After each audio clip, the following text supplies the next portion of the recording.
The massive ship drifted silently through the darkness of space, its hull covered in the scars of 50,000 years.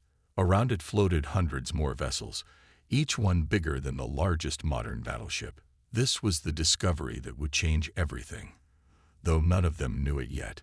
Commander Jack Stone stood at the observation deck of the research vessel Star Seeker *, his weathered face reflecting off the reinforced glass.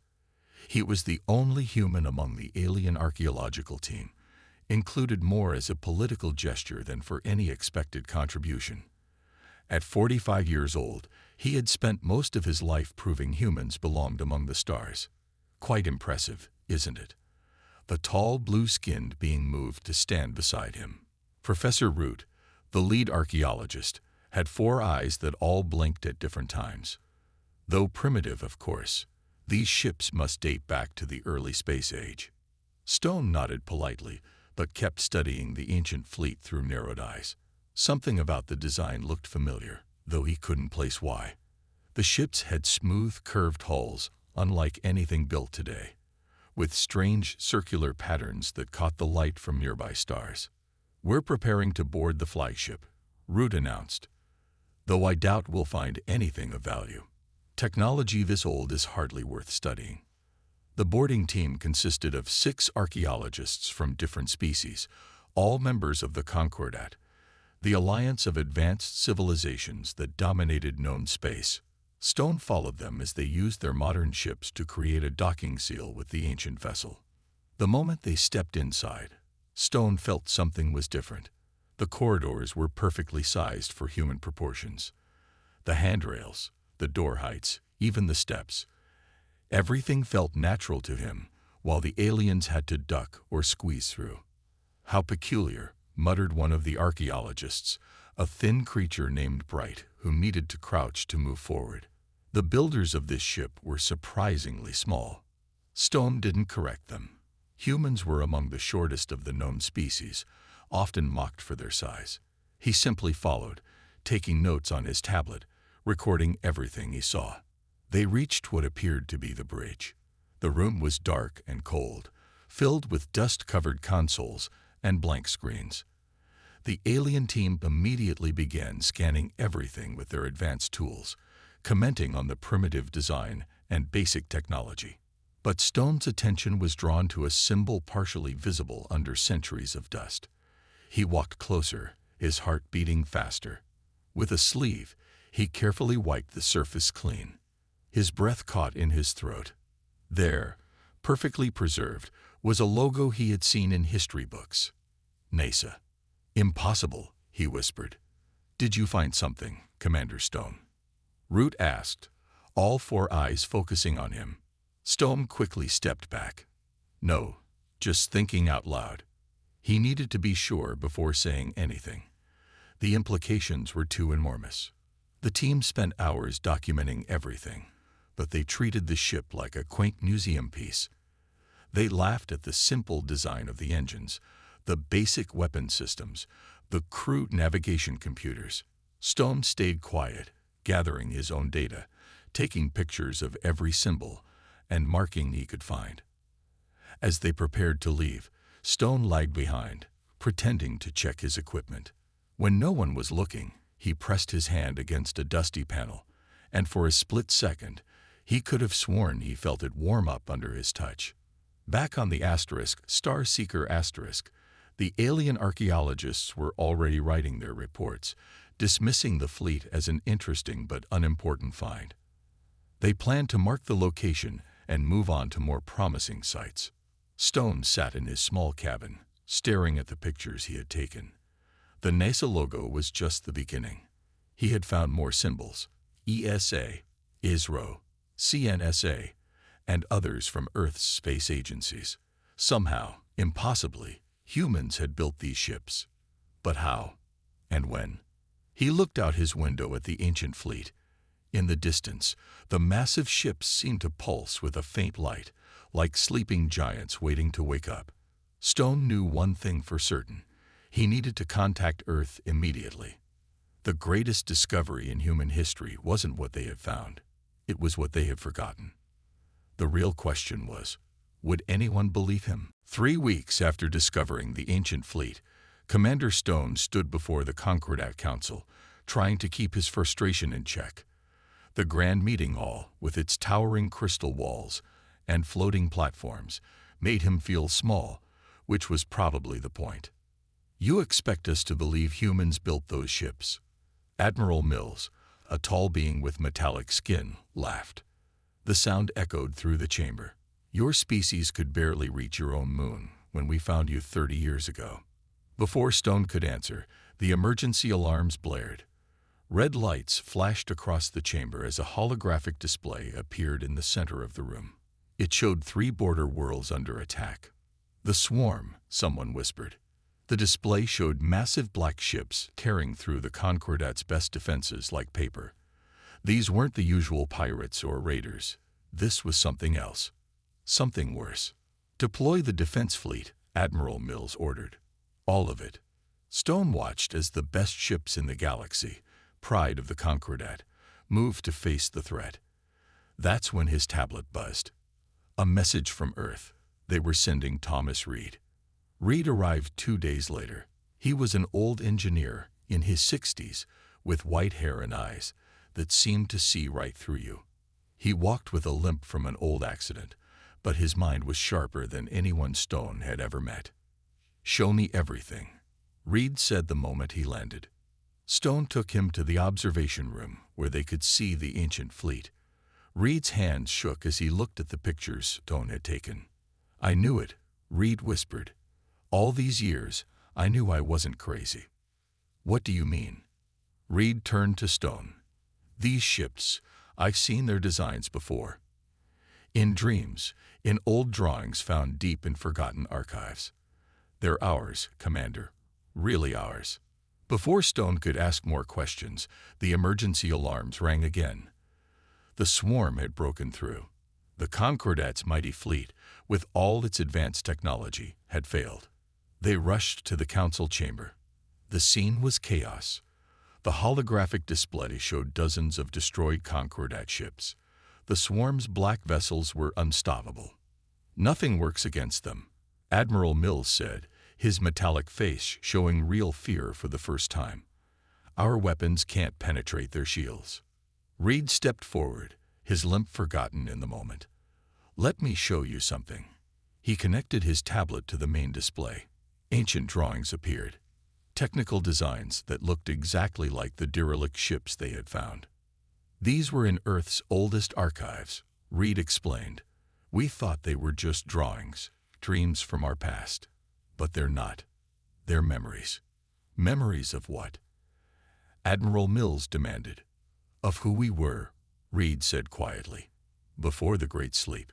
Before we forgot everything." The room fell silent. On the display, more Concordat ships were falling to the swarm. "These ships," Reed pointed to the ancient fleet, "they're not primitive. They're beyond anything we have today. They were built by humans at their peak, before something made us forget. Made us start over." Admiral Mills laughed, but there was fear in it now. "Impossible. You expect us to believe." "I don't expect you to believe anything," Reed interrupted. "But those ships out there, the ones you call primitive, they have symbols matching Earth's oldest space programs. Their corridors are built for human heights. And most importantly," he pulled out an old piece of paper, "they match these designs exactly. Designs that were drawn 10,000 years ago." Another alarm blared. The swarm had taken another system. "Even if you're right," Admiral Mills said, "those ships are dead. Useless." Stone stepped forward. "Maybe not. When I touched one of the panels, it felt warm, like it was recognizing something." Reed nodded. "Of course it did. They were built to last, to wait, to wake up when humanity needed them again." He looked at the display showing the swarm's advance. "I'd say we need them now." Admiral Mills and the other council members looked at each other. They had no choice. "What do you need?" the Admiral finally asked. Reed smiled. "Take us to the fleet. It's time to wake up our old friends." As they rushed to prepare, Stone looked at Reed. You really think we can activate ships that old? Commander, Reed said, his eyes shining. I think we're about to remember who we really are. The trip to the ancient fleet took 6 hours. Stone watched through the window as Reed checked his old papers again and again. Even Admiral Mills, who had laughed at them before, stayed quiet during the journey. There it is, Stone said as the massive flagship came into view. Still hard to believe we built this. They docked at the same entrance the archaeological team had used before. This time, Reed walked in first, his hand touching the wall as he limped forward. His eyes were wide, like he was seeing something the others couldn't. This way, he said, turning left instead of right where the archaeology team had gone. How do you know? Admiral Mills asked. Reed just smiled. I remember. Not clearly, but it's like walking through a dream you've had 1,000 times. They followed him through dark corridors until they reached the new room. It was smaller than the bridge, with a single chair in the center and strange patterns on the walls. The wake-up room, Reed whispered. Stone looked around. I don't see any controls. You wouldn't. Reed walked to the chair. The controls are in our blood. Before anyone could stop him, the old engineer sat in the chair. For a moment, nothing happened. Admiral Mills started to laugh, but the sound died in his throat as the room suddenly lit up with a soft blue glow. Lines of light spread from the chair, running through the patterns on the walls like rivers of stars. Reed sat very still, his eyes closed. A voice filled the room, speaking in perfect Earth English. Human DNA detected. Genetic lineage confirmed. Beginning revival sequence. The whole ship shuddered. Lights flickered on throughout the corridors. The dust of 50,000 years lifted off the surfaces as hidden air systems came online. Impossible, Admiral Mills whispered. Reed opened his eyes, but they were different now, glowing slightly with the same blue light as the room. When he spoke, his voice was stronger, younger somehow. The ships, he said. They were waiting. All this time, they were just waiting for us to remember. Screens appeared in the air around them, showing the ship's systems coming back to life. Strange symbols flowed across them, but Stone realized with surprise that he could read them. I can understand it, he said. Reed nodded. Of course you can. It's in our blood, in our genes. We built all this. We just forgot. The screens showed more information now. Weapon systems beyond anything the Concordat had, engines that could bend space itself, shields that didn't just block attacks, but turned them into energy. Why did we forget? Stone asked. Why did we leave all this? Reed's glowing eyes looked sad. There was a choice made. A terrible enemy. Worse than the swarm. We won, but the cost. He shook his head. The ships are showing me. We had to start over, had to hide what we were. But we left ourselves a way back. When we were ready. When we were needed again. More ships in the fleet were lighting up now, their systems responding to the flagship's wake-up call. Through the windows, they could see the whole fleet coming to life, like stars turning on in the night. Admiral Mills stepped forward. Can these ships fight the swarm? Reed laughed, and it was a sound full of knowledge and power. Admiral, these ships were built to fight things you couldn't imagine. The swarm. He stood up from the chair, but the blue glow stayed in his eyes. The swarm will learn why humans were once the most feared protectors of the galaxy. The ship's AI spoke again. All systems online. Crew genetic profiles ready for upload. Warning. The swarm detected in nearby systems. Shall we begin? Stone looked at Reed. The old engineer nodded. Begin, Stone said. Knowledge flooded into their minds. How to fly the ships, how to use weapons that shouldn't exist, how to command powers their ancestors had built into these vessels. Admiral, Reed said, turning to the still shocked alien leader, you might want to call the council. Tell them humanity remembers who we are now. As if to emphasize his words, the entire fleet lit up at once, 50,000 years of sleep ending in a display of power that lit up that sector of space like a new constellation. The time for laughing at the ancient fleet was over. The time for remembering had begun. The Concordat Council chamber was in chaos. On the main display, the swarm's black ships were tearing through another defense line. 3 more systems had fallen in the last day alone. Our best weapons do nothing. One council member shouted. We should evacuate while we can, another suggested. The arguing stopped when Reed and Stone walked in. The blue glow still flickered in Reed's eyes, and both men moved with a new confidence. Admiral Mills followed behind them, looking shaken. The ancient fleet is awake, Reed announced. The room fell silent. And we remember what it can do. Remember what? Asked the head counselor, a tall being with crystal-like skin. Reed connected to the room's display system. Images appeared, not current ones, but memories from 50,000 years ago. They showed human ships, the same ones they'd just awakened, fighting beings made of dark energy, protecting younger races, building wonders that shouldn't be possible. Before we forgot, Reed explained, humans were the guardians of this part of space. We had technology based on science your people haven't discovered yet. As if to prove his point, alarms blared again. The swarm had broken through the last defense line. Their black ships were heading straight for the council world. Show them, Stone said quietly. Reed nodded and pressed a button on his tablet. The massive window of the council chamber suddenly showed the ancient fleet moving into position. The ships didn't look old anymore. They glowed with power, their hulls shining like new. That's impossible, someone whispered. Those ships were dead yesterday. Not dead, Reed corrected.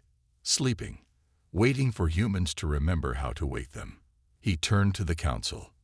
You laughed at these ships, called them primitive. Want to see what they can really do. The swarm's ships appeared on the edge of the system, a massive fleet of black vessels that had destroyed everything in their path. The council members moved back in fear. But Reed was smiling.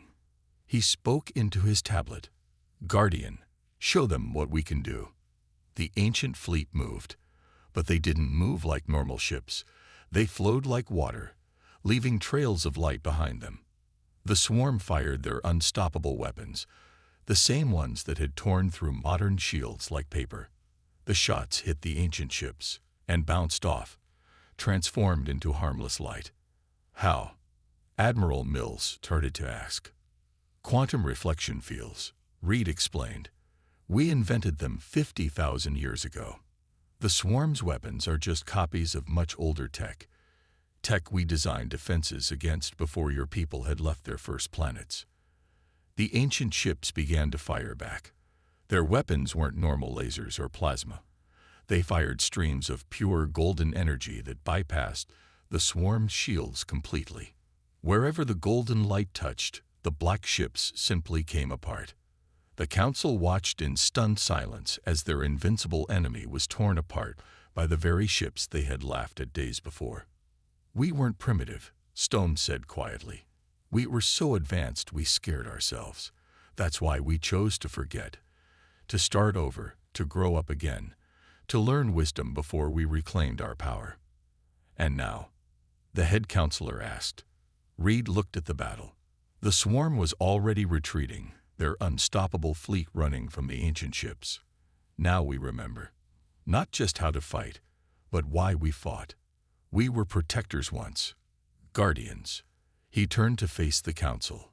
We can be again. The head counselor stood. Why should we trust you with such power? Because, Reed said, as the ancient fleet formed a protective ring around the council world, we didn't wake these ships to conquer.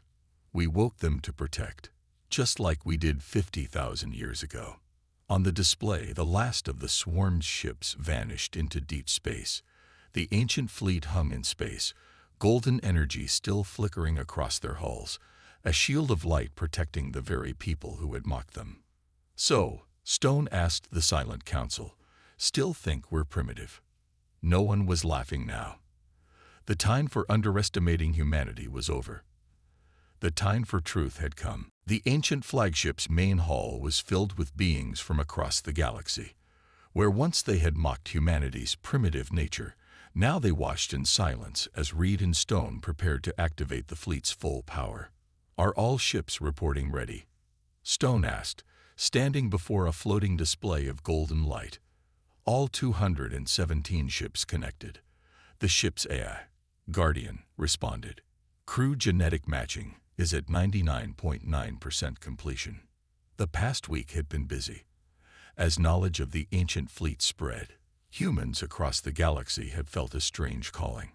They came in ships of all sizes, drawn to the fleet by something in their blood. Each one found they could read the strange symbols, could understand the impossible technology, could feel the ships responding to their presence. Reed stood in the center of the hall, the blue glow in his eyes now a steady flame. "Show them," he commanded. The hall's walls became transparent, revealing space around them. The ancient fleet floated in perfect formation, each ship now fully awake. Their hulls gleamed with patterns of light that moved like flowing water. "Begin full activation sequence," Reed ordered. Golden light pulsed through the fleet. On each ship, systems that hadn't been used in 50,000 years came alive. Weapons platforms extended, shields shimmed into existence, and engines that could bend space itself warmed up. "It's beautiful," Admiral Mills whispered. The alien leader had become a believer after watching the fleet drive back the swarm. Stone nodded. "This is who we were, who we are becoming again." In the space around them, the ships began to transform. Sections of hull shifted and changed, revealing technology that shouldn't exist. Solar sails made of pure energy unfurled like golden wings.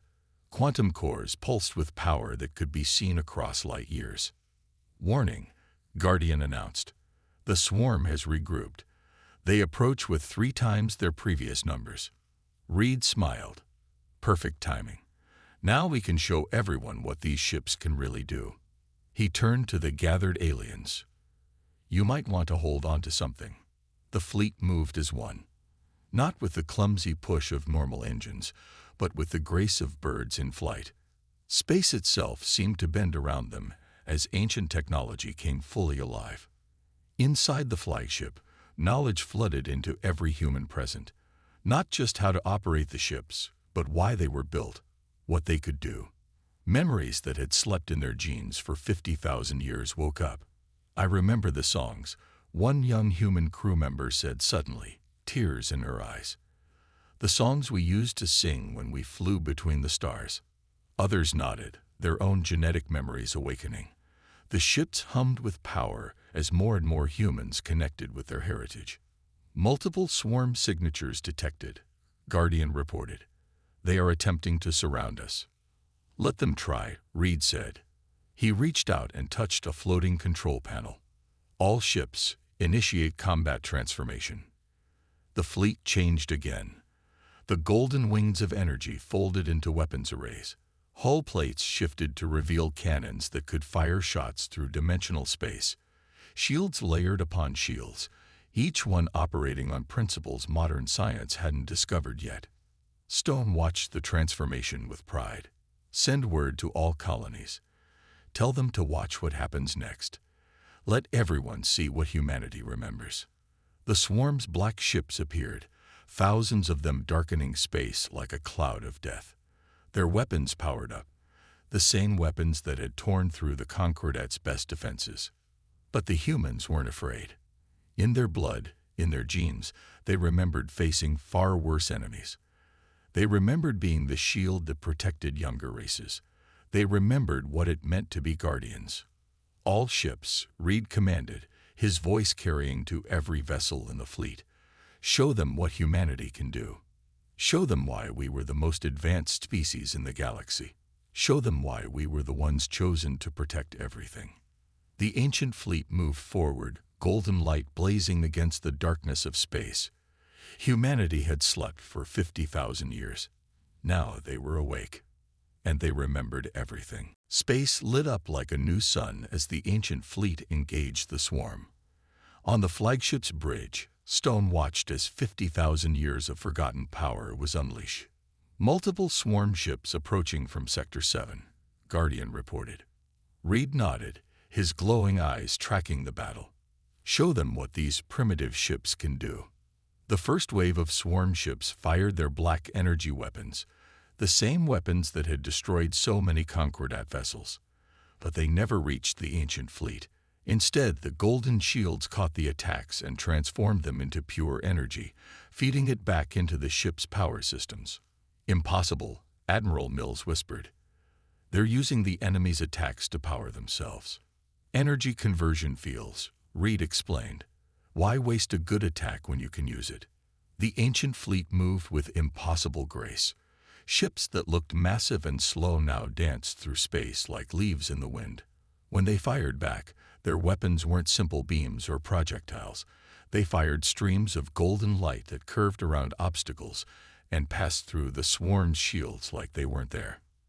How are you doing this? The Admiral asked. Stone smiled. The weapons don't travel through normal space. They pass through what our ancestors called the golden dimension, a layer of reality our sensors can't even detect. On the main display, the swarm's ships were falling apart wherever the golden light touched them. Their black hulls dissolved, their weapons went dark, their engines failed. They're retreating, someone shouted. But Reed shook his head. No, not this time. He touched a control panel. All ships, initiate pursuit formation. Remember the Dreamweaver protocol. The ancient fleet shifted again. The ships arranged themselves in a pattern that looked random but felt right to every human watching. Golden energy flowed between the vessels, connecting them into one massive web. What's happening? Admiral Mills asked. Watch, Stone said quietly. The web of golden energy pulsed once. Suddenly, the space around the swarm's retreating ships changed. Stars seemed to blur, reality itself bent, and the black ships found themselves trapped in a bubble of altered space. Dimensional anchor engaged, Guardian announced.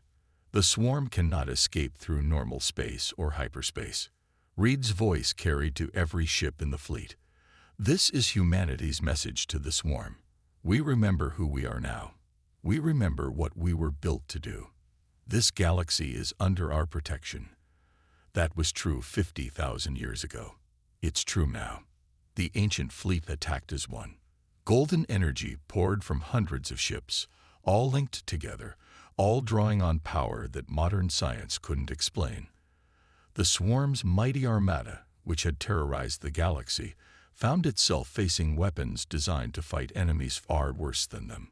Their ships are surrendering, Guardian reported. 87% of the swarm fleet has been disabled. Admiral Mills stared at the display in shock. You did in one battle what the entire Concordat couldn't do in months. Because we remember now, Stone said. We remember everything. Why we built these ships. Why we chose to sleep. Why we waited until we were needed again. The last of the swarm's ships went dark, their black hulls now floating harmlessly in space. The ancient fleet surrounded them, golden energy still flowing between the ships, ready to strike if needed. Reed turned to the Admiral. Send word to your council. Tell them the threat is over. Tell them humanity stands ready to protect the galaxy again, not as conquerors, but as guardians. The Admiral looked at the display, at the ancient fleet glowing with power that his people couldn't even understand.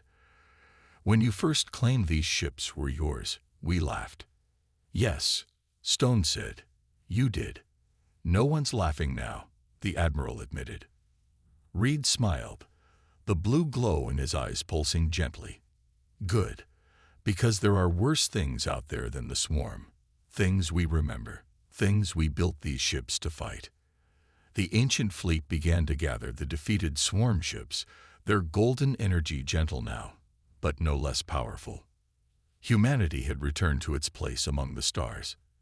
And this time, they wouldn't forget. 1 month after the defeat of the swarm, the great hall of the ancient flagship was filled again. This time, representatives from every known civilization had come to witness something unprecedented. Humanity's formal return as guardians of the galaxy. Stone stood at the main viewport, watching as ships from 100 different worlds moved past the ancient fleet that now protected them. The golden energy still flowed between the ancient vessels, a constant reminder of humanity's awakened power. "Ready?" Reed asked, walking up beside him. The blue glow in his eyes had settled into a gentle shimmer, like starlight on water. "Almost hard to believe," Stone replied. "A month ago, they were laughing at us." The ship's AI, Guardian, spoke up. "All diplomatic representatives are present. The knowledge transfer can begin." At the center of the hall, a holographic display activated, showing scenes from humanity's forgotten past. The assembled aliens watched in amazement as the true history of the galaxy unfolded before them. 50,000 years ago, Reed began, his voice carrying to everyone present. Humanity wasn't primitive. We were the most advanced species in this part of space, not because we were stronger or smarter, but because we chose to protect rather than conquer. The images showed human ships defending young civilizations, helping them grow, teaching them to reach for the stars safely. Many of the aliens present recognized their own ancestors in these scenes. But there was a threat, Reed continued. Something from beyond the galaxy's edge. Something that fed on civilizations themselves. We fought it, and we won, but the cost was enormous. The display showed the final battle. Human ships using unimaginable power to seal a breach between dimensions, saving the galaxy but draining their civilization's strength. We knew we couldn't maintain our position as guardians. Stone took over the explanation. We were too weak after the battle. So we made a choice. We would sleep. Forget. Start over. But we left ourselves these ships, this fleet, waiting for the day we would be needed again. Admiral Mills stepped forward. "And now? What happens now?" Reed smiled. "Now we share, not all of our knowledge. Some of it needs to be earned slowly, learned with wisdom. But enough." He touched a control panel. "Guardian, begin the knowledge transfer protocols." Golden light filled the room. Data streams appeared in the air, flowing outward to every ship present. But these weren't just technical specifications. They were guidelines, warnings, the accumulated wisdom of a civilization that had learned the hard way about the responsibility of power. "We're giving you the basics," Stone explained to the amazed audience. "Clean energy, better medical science, safer ways to travel between stars. The dangerous stuff, the weapons, the dimensional tech, the reality-bending engines, those stay with us for now." "Why?" someone asked. "Because that's what Guardians do," Reed answered. "We protect, we guide, but we don't dominate. We help civilizations grow at their own pace in their own way. That's what we did 50,000 years ago. That's what we'll do again." The knowledge transfer continued, each civilization receiving exactly what they were ready to handle. The ancient fleet hung in space around them, a shield of golden light protecting everyone. Together, Stone addressed the gathering. "We'll build something better than an empire. We'll build a community, one where every species can grow safely, protected by humanity's ancient fleet and guided by the wisdom our ancestors paid such a high price to learn." Admiral Mills, who had once laughed at the idea of advanced humans, stood tall. "On behalf of the Concordat, we accept humanity's return as guardians, and we apologize for doubting you." "No apology needed," Reed said warmly. "Sometimes the best leaders are the ones who can admit when they were wrong."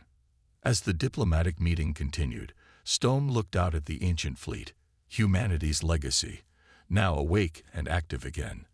The ships glowed with golden light, their power no longer sleeping, their purpose restored. The galaxy was entering a new age, an age of protection, of growth, of wisdom shared carefully. An age where humanity took up its ancient mantle again, not as conquerors, but as guardians. No one was laughing at the ancient fleet anymore. Instead, they looked up at those golden ships with hope, knowing that humanity had remembered not just their power, but their purpose. The guardians had returned, and this time they would never forget.